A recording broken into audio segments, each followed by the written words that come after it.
اللہ سبحانہ تعالیٰ کچھ گناہوں کی سزا اللہ سبحانہ تعالیٰ دنیا میں دے دیتا ہے، کچھ کی سزا اللہ سبحانہ تعالیٰ قیامت کے لیے مؤخر کر دیتا ہے. یعنی انسان کے اعمال اور انسان کی کمیوں کوتاہیوں میں سے کچھ کا مواخذہ اللہ دنیا میں کر لیتا ہے اور کچھ کا مواخذہ اللہ قیامت کے لیے پوسٹ پون کر دیتا ہے.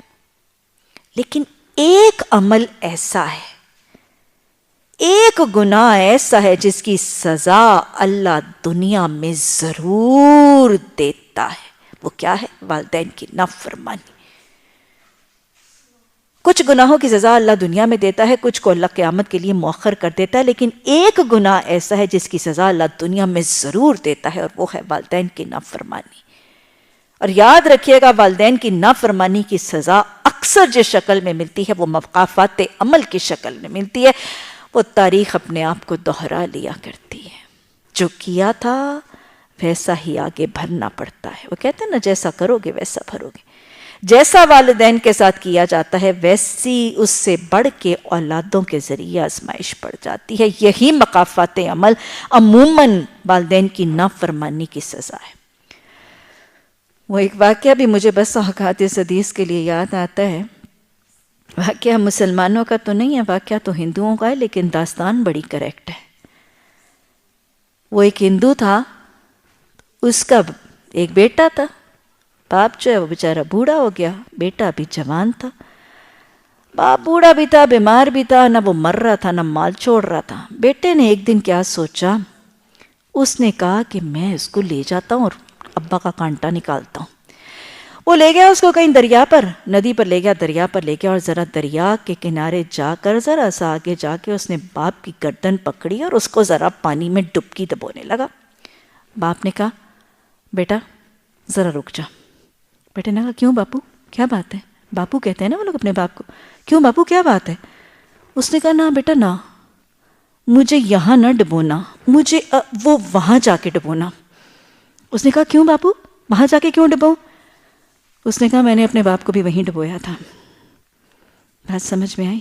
یہی ہوتا ہے، یہی ہے والدین کی نافرما برداری کی سزا. یہ مقافات عمل کی شکل میں تاریخ اپنے آپ کو دہرا دیتی ہے.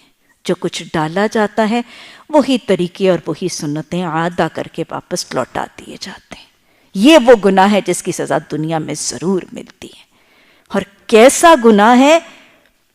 اللہ نے قرآن میں، حدیث میں اتنی زیادہ تاکید فرمائی اور حدیث نے وارن کر دیا. کچھ نیکیاں ایسی ہیں جو گناہوں کو لے جاتی ہیں، کچھ گناہ ایسے ہیں جو چند نیکیوں کو لے جاتے ہیں، لیکن ایک گناہ ایسا ہے جو ساری نیکیوں کو جلا کے راکھ کر دیتا ہے، برباد کر دیتا ہے. حدیث کے الفاظ ہیں. بہت زیادہ بچنا ضروری ہے اور بہت زیادہ یاد رکھنا اور جاننا ضروری ہے. آپ صلی اللہ علیہ وسلم نے فرمایا، ایک گناہ ایسا ہے جس کے ساتھ کوئی نیکی کام نہیں آتی، ساری نیکیاں برباد ہو جائیں گی. وضو نہیں کریں گے تو وہ نماز قبول نہیں ہوگی، ہے نا. کچھ نیکیاں، کچھ ایسے عمل ہوتے ہیں وہ نہیں کریں گے تو دوسری نیکیاں قبول نہیں ہوگی. لیکن یہ ایسا گناہ ہے کہ یہ ایک کام کرنے سے ساری نیکیاں برباد. ایک گناہ ایسا ہے جس کے ساتھ کوئی نیکی کام نہیں آتی، اور وہ گناہ کون سا ہے؟ والدین کی نافرما برداری.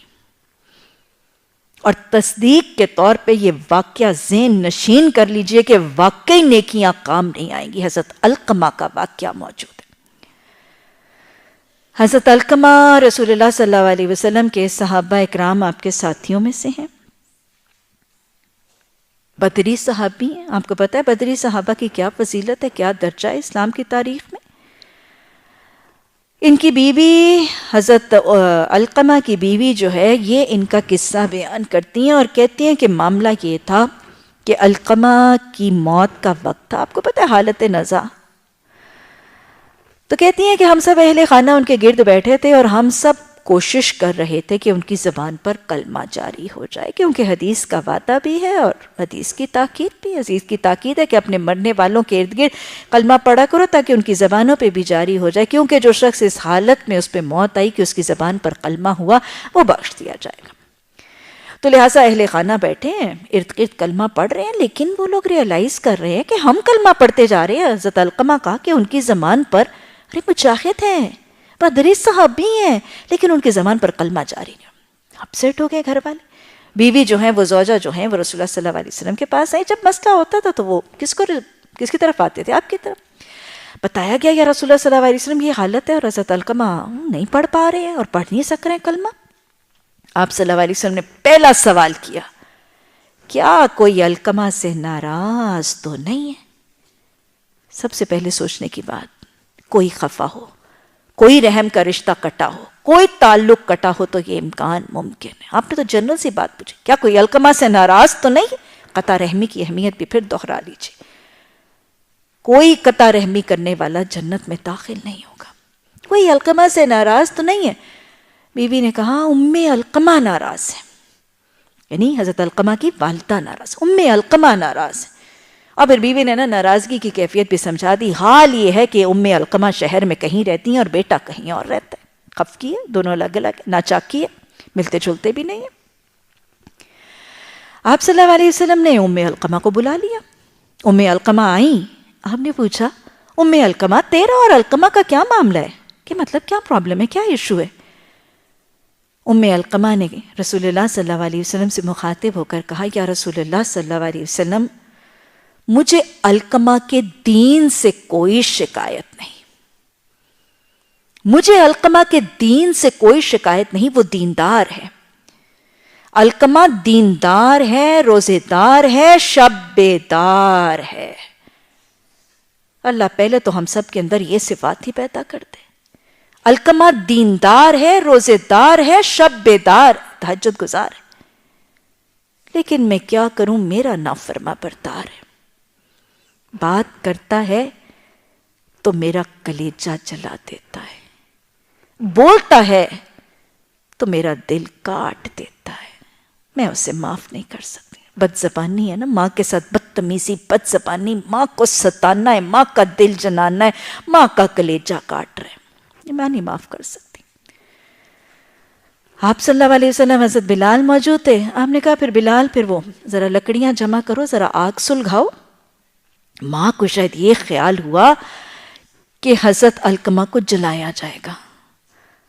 فوراً رسول اللہ صلی اللہ علیہ وسلم کی طرف متوجہ ہوئی. یا رسول اللہ صلی اللہ علیہ وسلم، کیا آپ علقمہ کو جلائیں گے؟ آپ صلی اللہ علیہ وسلم نے فرمایا، تم سفارش کرو. کہ مطلب تم کیا کہتی ہو؟ فوراً ماں نے کہا، میں نے علقمہ کو معاف کیا.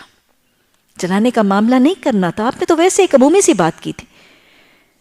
اور وہ گھبرا گئی، پریشان ہوگی. ماں ہے نا، ماں نے کہا میں نے علقمہ کو معاف کیا.